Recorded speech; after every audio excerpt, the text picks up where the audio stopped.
오늘부터 히브리서에 대해서 이제 말씀을 살펴보려고 합니다. 제가 이제 히브리서를 다시가 아니죠. 히브리서의 말씀을 보고자 한 이유는 뭐 여러 가지 이유가 있겠지만 오늘날 우리 시대가 필요한, 물론 모든 성경에 다 필요한 말씀이죠. 하지만 우리 시대의 사람들에게 실은 전해주신 하나님의 메시지가 있다고 저는 생각하기 때문에 이렇게 히브리서의 말씀을 함께 나누고자 했습니다. 제가 부교역자를 있을 때 한 구역장님과 신방을 갔습니다. 신방을 가는데 그 신방을 가면서 구역장님이 자기의 구역 식구들의 상황에 대해서 이러저런 얘기들을 이제 나누잖아요. 나누는데 한 구역 식구들 때문에 고민을 많으신 거예요. 왜냐하면 교회를 안 나온다는 거죠, 요즘. 왜 안 나오냐 했더니 예수님을 믿으면 복을 받는다고 했는데 왜 내 인생은 이렇게 꼬이냐?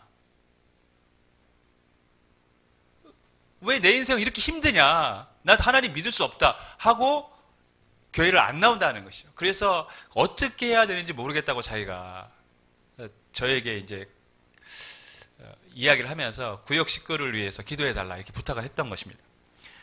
실망을 해서 교회를 떠난 것이죠. 그런데 이러한 사람들이 오늘날 한두 명이 아닙니다. 굉장히 많습니다. 한국교회에 교회 왔다가 실망해서 떠난 사람들 많습니다.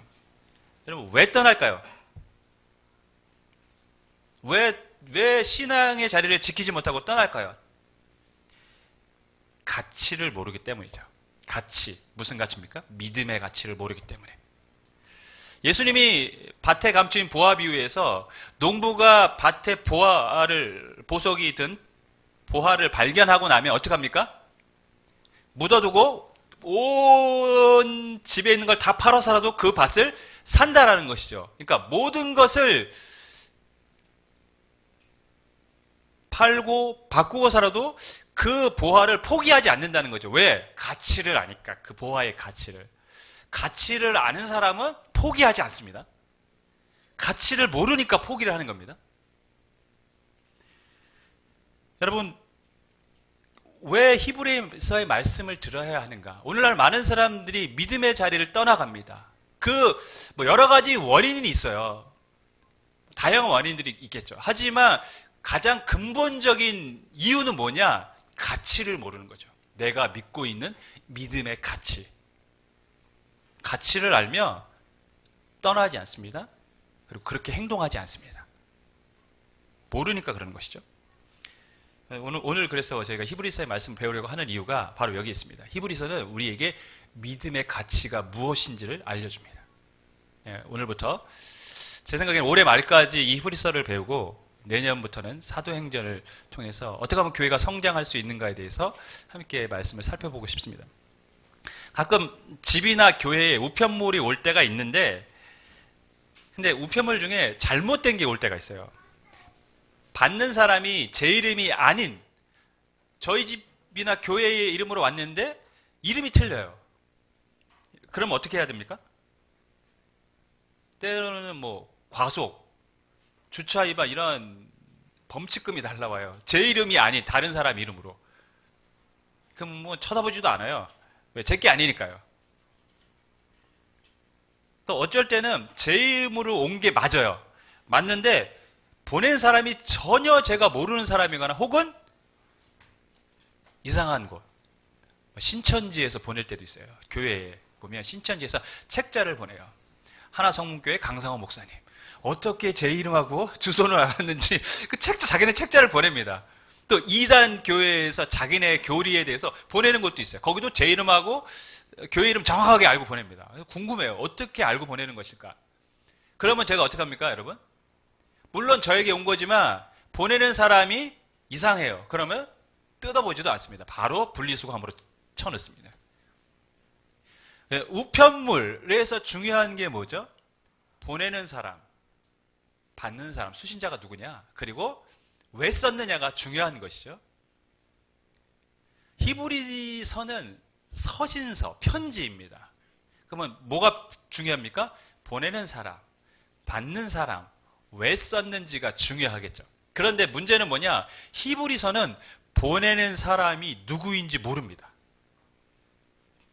성경에 많은 서신서들이 있는데 그 서신서들은 다 누가 썼는지가 밝혀져 있는데 이 히브리서만큼은 누가 썼는지 몰라요. 그래서 지금도 히브리서의 저자는 누군지 모릅니다. 여러분, 누가 보냈는지 모르는데 이것이 성경 안에 들어와 있다?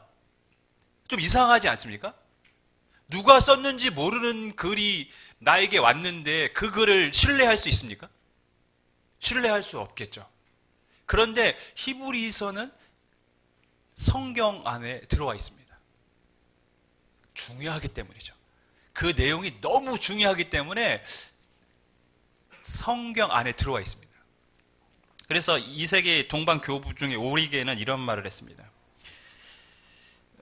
히브리서의 저자가 누군지 모른다. 뭐 어떤 사람은 바울이다, 아볼로다, 많은 견해들이 있지만 뭐 알 길은 없죠. 그래서 오리게는 뭐라고 얘기했냐면 이 서신서를 누가 썼는지에 대해서는 하나님만이 아신다. 그러니까 이 히브리서를 뭐로 인정한 것입니까? 하나님이 쓴 것으로 인정했습니다. 그만큼 중요한 내용을 담고 있다는 것이죠. 자, 저자를 모릅니다. 보낸 사람을 몰라요. 그럼 우리가 관심을 가져야 될 건 누구죠? 누구에게 왜 썼느냐가 중요한 것이죠. 실은 이 누구에게 왜 썼느냐를 아는 것이 히브리서 전체를 이해하는 핵심입니다. 그래서 오늘 첫 번째, 히브리서는 누구에게 어떤 목적으로 쓴 것인지 먼저 살펴보겠습니다. 자, 누구에게 썼을까요? 히브리인에게 쓴 것입니다. 히브리인은 누구죠? 지금으로 말하면 유대인들에게 쓴 겁니다. 유대인인데 유대인 중에서도 모든 유대인이 아니라 예수님을 믿는 유대인, 즉 유대 그리스도인들에게 쓴 것이 히브리서입니다. 유대인들은 제가 누누이 말씀드리지만 구약의 하나님을 믿는 사람들이 유대인이고 그들의 신앙을 유대교라고 합니다. 지금 이스라엘 사람들은 어떤 사람들이죠? 유대인이 맞죠? 유대인인데 그들의 신앙은 기독교가 아니라 뭐죠? 유대교 신앙입니다. 그들은 구약의 하나님을 믿지 신약의 예수님을 믿지는 않습니다. 유대교 신앙입니다. 근데 그 유대교 신앙을 가진 사람들 중에서 일부가 예수님을 메시아 그리스도로 믿은 것입니다. 그 사람들이 유대인 그리스도인이 된 거예요. 하지만 그 수는 당연히 소수였겠죠. 그들에게 지금 편지를 쓰고 있는 것이죠. 자, 그럼 그들에게 왜 썼을까요?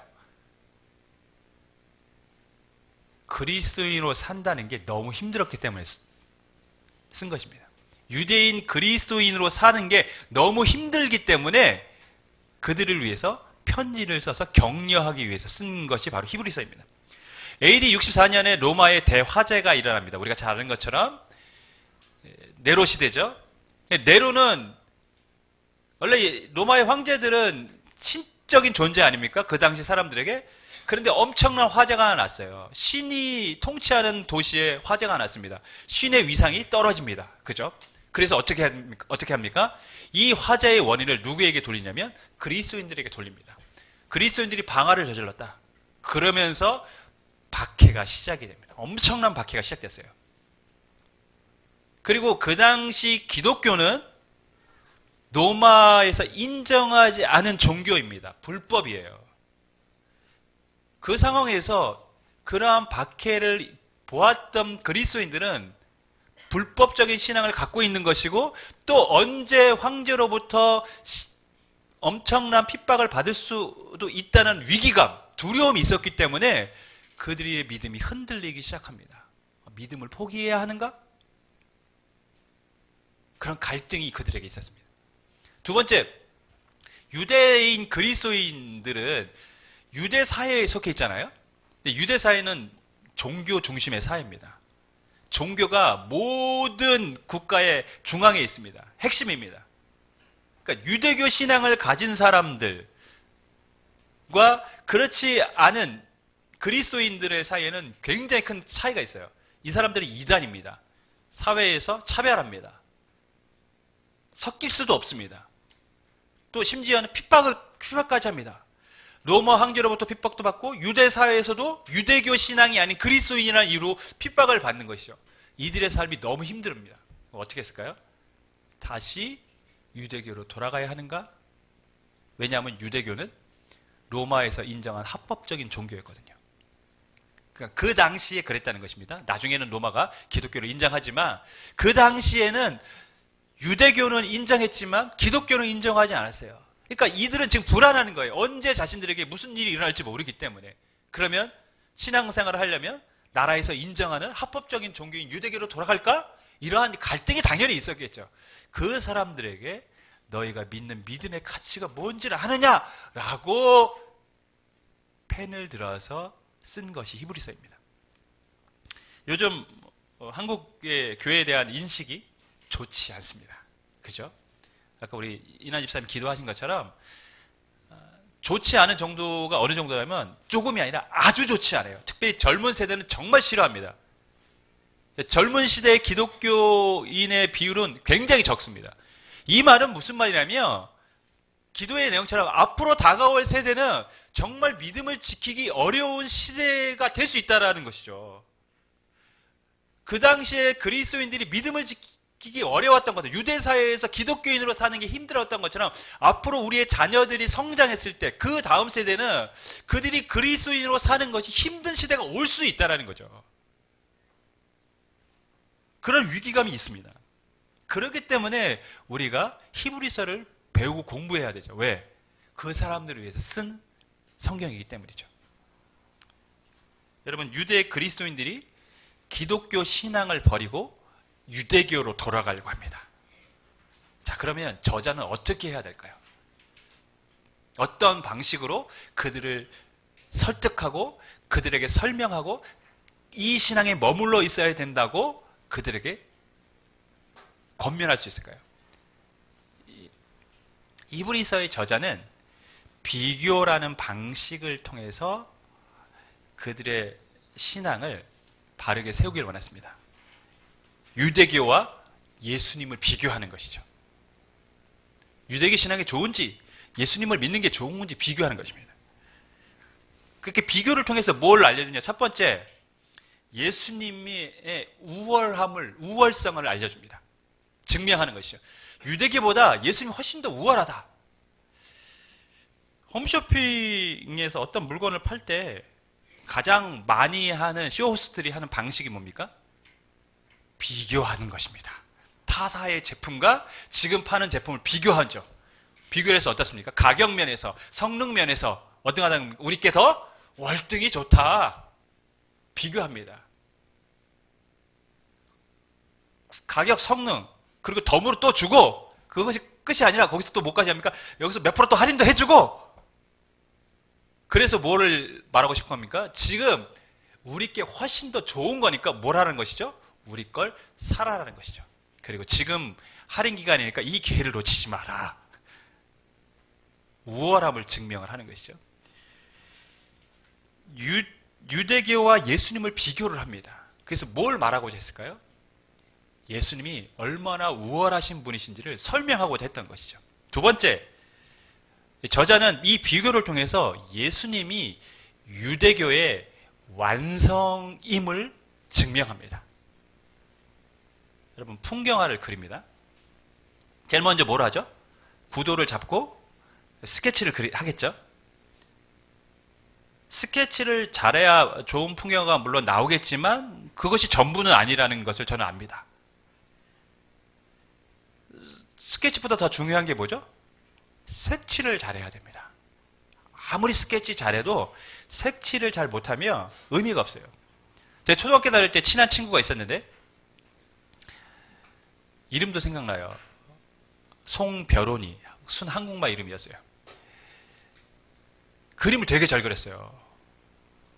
그림을 잘 그리는데 걔는 스케치를 그리면 스케치를 굉장히 빨리 쉽게 합니다. 싹싹싹싹 막 해요. 저는 스케치도 엄청 오래 걸려요. 지우고 하고 또 하고 그래도 별로 좋지도 않아요. 근데 나중에 색칠을 딱 끝나고 나면 걔는 너무 예쁜 그림인 거예요.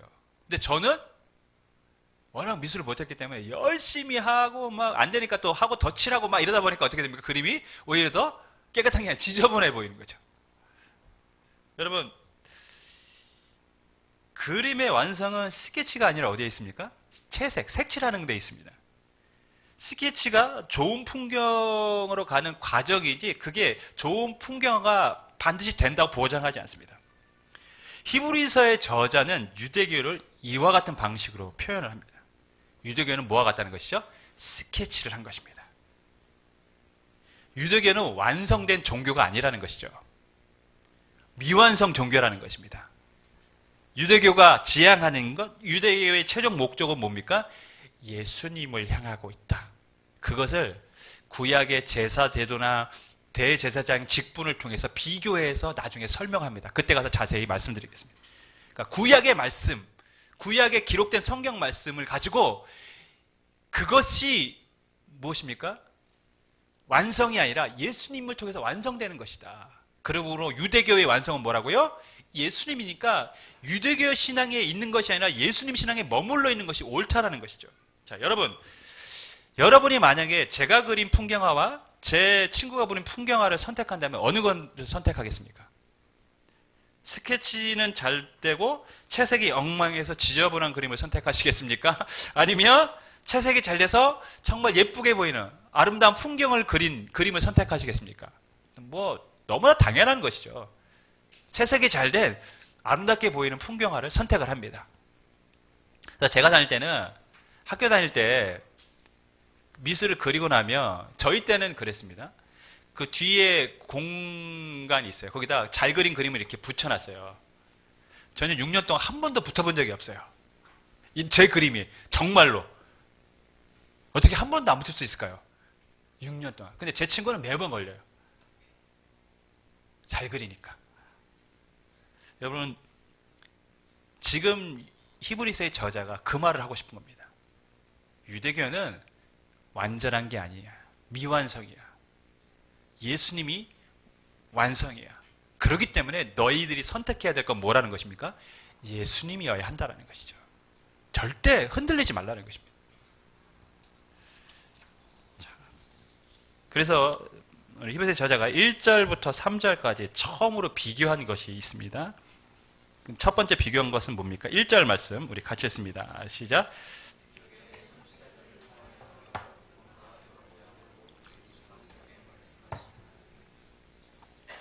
첫 번째, 하나님의 말씀이 누구를 통해 전해졌는가에 대해서 비교를 합니다. 옛적에, 즉 옛적에는 지나간 시대, 구약 시대를 의미하죠. 하나님이 누구를 통해서 조상들에게 말씀하셨습니까? 선지자들을 통해서 말씀하셨다는 것이죠. 자, 이 1절은 실은 유대교를 의미하는 것입니다. 왜냐하면 유대교는 구약의 하나님을 믿는 것이죠. 구약의 선지자들을 통해서 전해진 하나님의 말씀을 그들이 듣고 기록된 성경을 믿는 신앙이 유대교 신앙인데, 그때는 옛적에는 하나님이 조상들에게 선지자들을 통해서 말씀하셨다는 것이죠. 지금 유대교 신앙을 얘기하는 거예요. 유대교 신앙을 말하고 있습니다.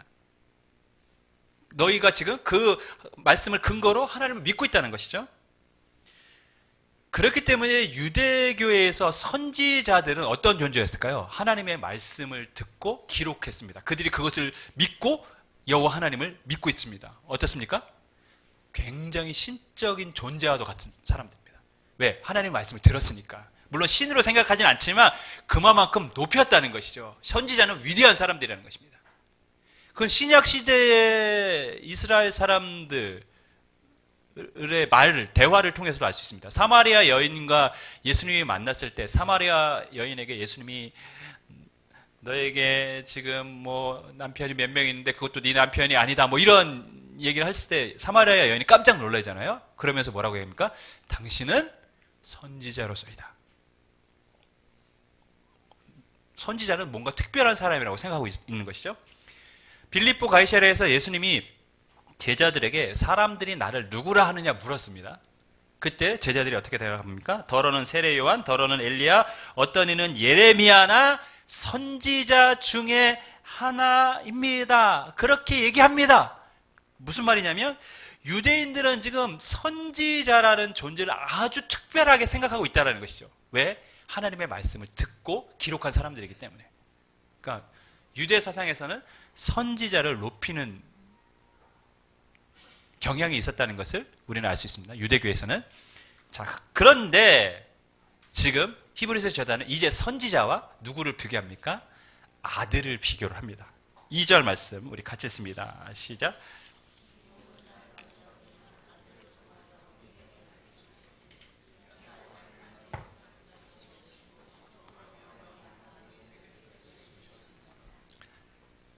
(1절이) 유대교를 상징했다면 (2절은) 아들, 즉 예수님, 기독교를 의미하고 있습니다. 2절, 3절은. 그래서 비교를 하는 것이죠. 선지자들을 통해서 말했지만 이 모든 날 마지막에는 누구를 통해서 말한다고요?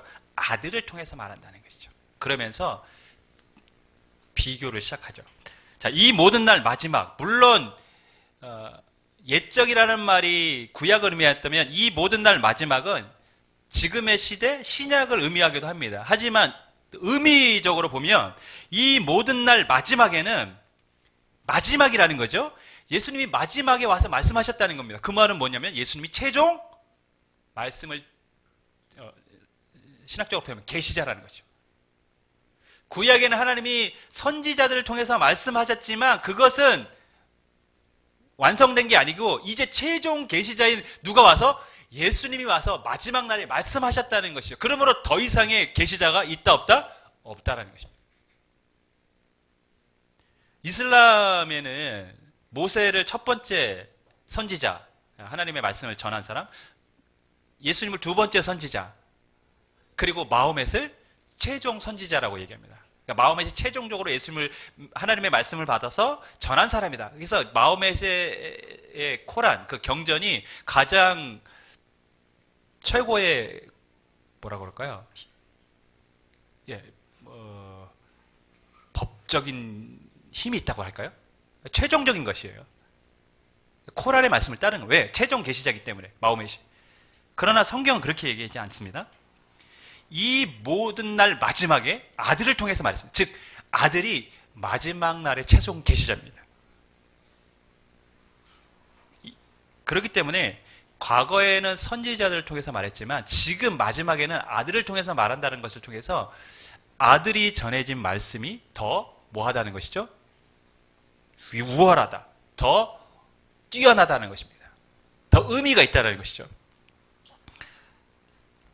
그렇지 않습니까?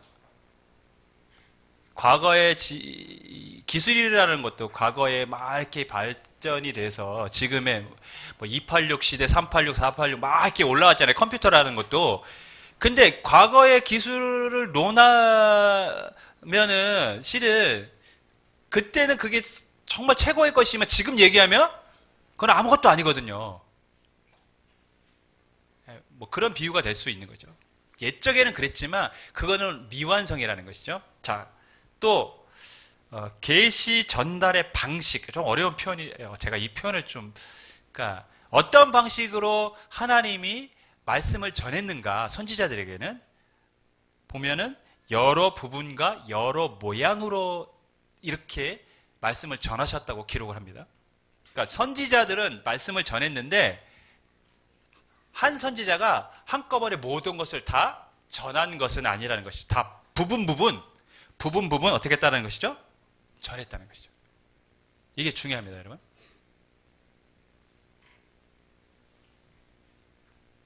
자동차를 만들 때 자동차 어떻게 만들죠? 자동차는 굉장히 많은 공정 과정이 들어갑니다. 그래서 자동차 산업이 발달하면 그 밑에 수반되는 중소기업이 발달될 수밖에 없어요. 굉장히 많은 공정이 들어가기 때문에. 근데 자동차 만든다고 뭐 틀에다 딱 찍어가지고 하면 자동차 나옵니까? 그게 안 된다는 것이죠.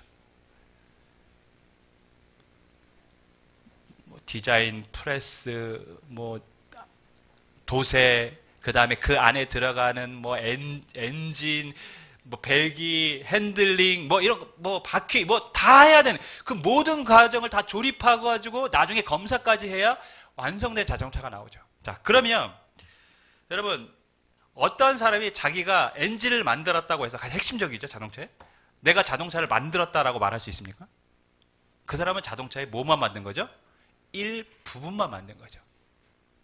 그러니까 선지자들을 통해 주신 말씀이 이와 같다는 거예요. 부분적이라는 것이죠. 그들은 부분적인 것만 전했습니다. 어떤 사람은 율법, 어떤 사람은 왕들의 역사, 어떤 사람은 시, 어떤 사람은 자녀들에게 구현하는 말씀. 다 부분적인 것이에요. 근데 그 부분적인 것이 뭡니까? 나중에 하나로 됐을 때 누구를 향한 말씀입니까? 예수님을 향한 말씀이죠. 그래서 로마서에서는 히브리서에서 아들을 통하여 말씀하셨다고 하지만 아들에 관하여 말씀하셨다고 기록합니다. 선지자들이 아들에 관하여 말씀했다. 즉 부분적으로 말씀했던 모든 말씀들은 누구에 관한 것이라는 것이죠? 아들에 관한 것이라는 것이죠. 그렇기 때문에 지금 유대교의 선지자들이 전한 것은 완전한 것이 아니고 예수님이 전한 말씀, 그 아들에 관한 것, 또 아들이 전하는 것이 완전한 것이라는 것이죠. 선지자와 아들은 비교할 수 있다 없다? 없다는 것입니다. 자, 그럼 마지막으로 아들은 도대체 어떤 분이냐? 신분적으로도 선지자와 엄청난 차이가 있다고 말씀합니다. 2절, 3절 우리 다시 한번 읽겠습니다. 시작.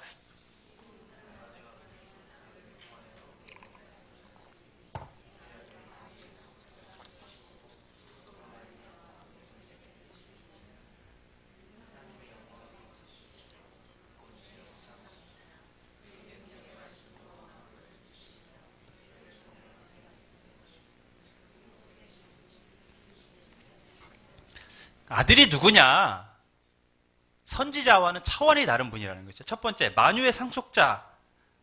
만유의 상속자가 뭡니까? 예수님이 죽으시고 부활하신 다음에 갈릴리 한 산에 올라가서 제자들에게 하늘과 땅의 모든 권세를 하느님이 내게 주셨다고 이렇게 말씀하셨어요. 다시 말해서 예수님이 부활로 인하여 이 세상의 이제 주인이 누굽니까? 주님의 것이 되었다는 거예요. 주님이 상속자라는 것입니다. 이 세상은 주님의 것입니다. 자, 그 다음에 그로 말미암아 모든 세계를 지으시느니라. 즉 창조주라는 것이죠. 아들은 창조주 하나님이라는 것입니다. 세 번째, 하나님의 영광의 광채시여 그의 본체의 형상이시라. 무슨 말입니까? 그 아들은 하나님이셨다는 것입니다. 요한복음에 태초에 말씀이 계시나 그 말씀이 하나님과 함께 계셨고 그 말씀이 곧 하나님이시라는 것이죠. 그 말씀이 뭡니까? 육신이 되어 우리 가운데 오신 분이죠. 빌립보서에는 그는 근본 하나님의 본체시나 하나님과 동등됨을 취할 것으로 여기지 아니하시고 오히려 자기를 비워 종의 형체를 가지사 사람들과 같이 되셨다. 즉 예수님은 아들은 원래 하나님이셨다는 것이죠. 자, 네 번째, 그의 능력의 말씀으로 만물을 붙드시며. 무슨 말씀입니까? 예수님은 지금도 창조하셨을 뿐만 아니라 이 땅을 섭리하고 계신다. 다스리고 계신다는 것이죠. 주님이 지금도 이 땅을 통치하고 다스리고 계십니다. 그래서 우리가 뭘 합니까? 기도를 하는 것입니다. 주님의 이름으로. 주님이 섭리자이기 때문에. 자, 다섯 번째, 죄를 정결하게 일을 하시고, 즉 예수님은 제사장의 역할도 하셨다는 것입니다. 왜냐하면 구약의 제사장이 죄를 정결케 하는 일을 하였기 때문에. 이 부분은 나중에 히브리서에서 아주 중요하게 다루는 부분입니다. 그때 가서 좀 더 자세히 하겠습니다. 자, 여섯 번째, 높은 곳에 계신 지극히 크신 이의 우편에 앉으시는 누굽니까? 영광의 왕이 되시고 그렇게 이 땅에 오신다는 것이죠. 나중에.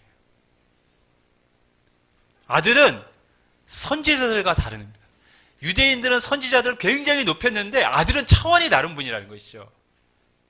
하나님은 지금 시대에 아들을 통해서 말씀하셨는데 그 아들은 창조주 하나님이었고 영광의 왕이시며 우리를 구원하신 분이시며 지금도 섭리하시는 분이시며 우리의 죄를 사신 제사장과 같은 분이라는 것이죠. 여러분, 지금 왜 저자가 예수님이 어떤 분이신지 계속해서 설명하고 있습니까? 지금 유대교 신앙과 지금 기독교, 예수님을 비교를 하는 거예요. 너희들이 지금 선지자를, 그 유대교 신앙에서 선지자를 높이고 그들을 숭배하는 경향이 있는데 너희가 믿는 예수님은 그 이상으로 위대하고 뛰어나신 분이다. 지금 예수님의 우월하심과 위대하심에 대해서 계속해서 설명을 하고 있습니다. 왜 그렇게 설명할까요? 예수님을 바로 알라라는 것이죠. 예수님을 바로 모르기 때문에 믿음이 흔들린다는 것입니다. 그렇지 않습니까? 예수님을 모르니까 믿음이 흔들리는 거예요.